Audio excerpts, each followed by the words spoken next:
O salário do pecado é a morte, e o salário da sabedoria, de acordo com a capacidade do intelecto humano e de acordo com o prazer do Senhor dos Espíritos, é uma porção da vida eterna.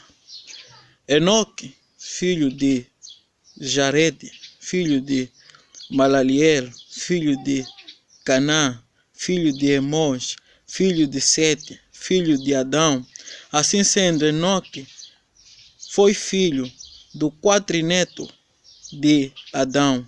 Enoque viveu fugindo os maus, fugindo os pecadores, fugindo da maldade. E Deus orientou que se escondesse, e assim o fez, até o período de 300 anos, sem cometer o pecado. Enoque temia o Senhor dos Espíritos e andava como Deus queria. Isso foi para ele sabedoria e foi o primeiro homem a não morrer. O primeiro homem a receber a porção da vida eterna sem morrer. Ai, ai, ai das mulheres elegantes e belas, das filhas dos homens, que no tempo de Enoque se deram por esposas dos anjos dos filhos dos céus. Ai, ai, ai do líder Samiasa, que liderava 200 anjos, sentinelas, e descendiam de Ardis, o qual é o topo do monte Armon, além de corromperem a progênie dos homens e gerarem filhos gigantes, valentes, maus, e misturar espírito e carne, sem consentimento do Senhor dos Espíritos, ensinaram os segredos dos céus e coisas que lá se ocultavam, cometendo tão grave crime contra o amoroso Pai. Os anjos caídos tomaram esposas, cada um escolhendo por si mesmo, e ensinavam sortilégios, encantamentos e adivisões das raízes e árvores, sem Deus autorizar.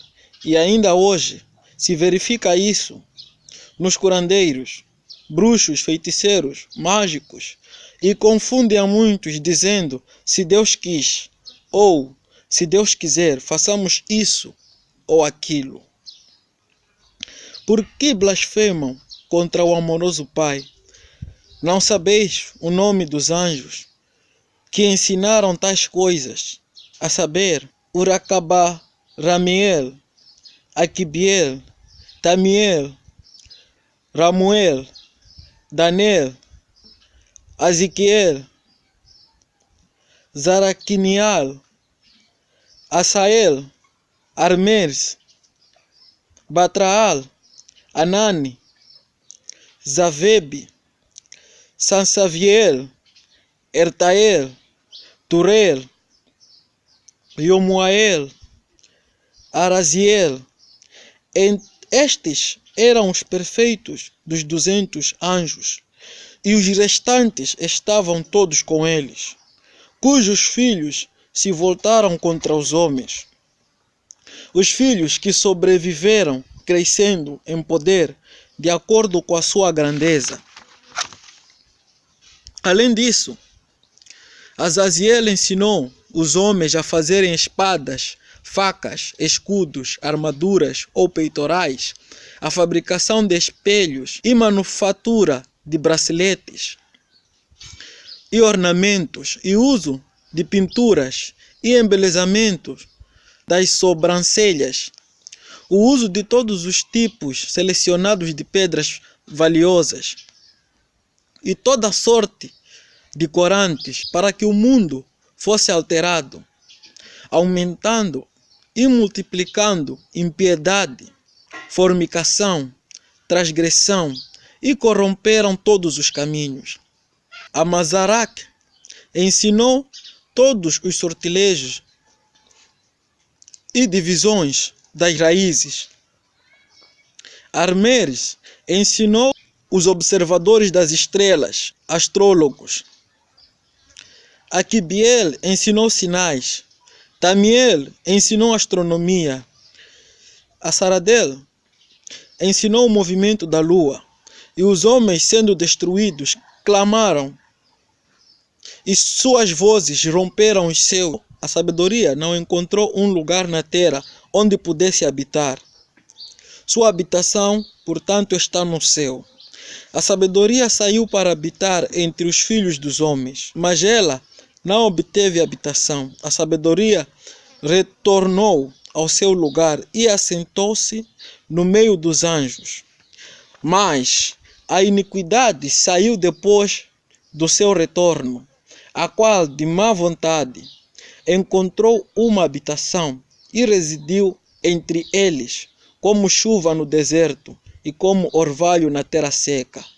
Os caminhos do Altíssimo, a adoração a Deus e o amor entre os homens desapareceu. Por isso, os dias dos homens na terra foram abreviados, porque com sabedoria viviam até 1000 anos, e com o pecado, com o conhecimento que receberam, 120 anos já eram muitos. A ciência da guerra, da medicina, da astronomia, da magia, do conhecimento do bem e do mal, que Deus separou, os homens uniram. Hoje fazem caridade, amanhã matam. Hoje amam, amanhã matam. Quando Enoque desprezou esse conhecimento dos anjos, esse conhecimento da ciência, e andou como Deus queria, depois de 300 anos sem pecar, Deus lhe deu a porção da vida eterna sem morrer. No próximo vídeo, contarei para vocês o encontro entre Enoque e os 200 anjos. Que Deus abençoe. Amém.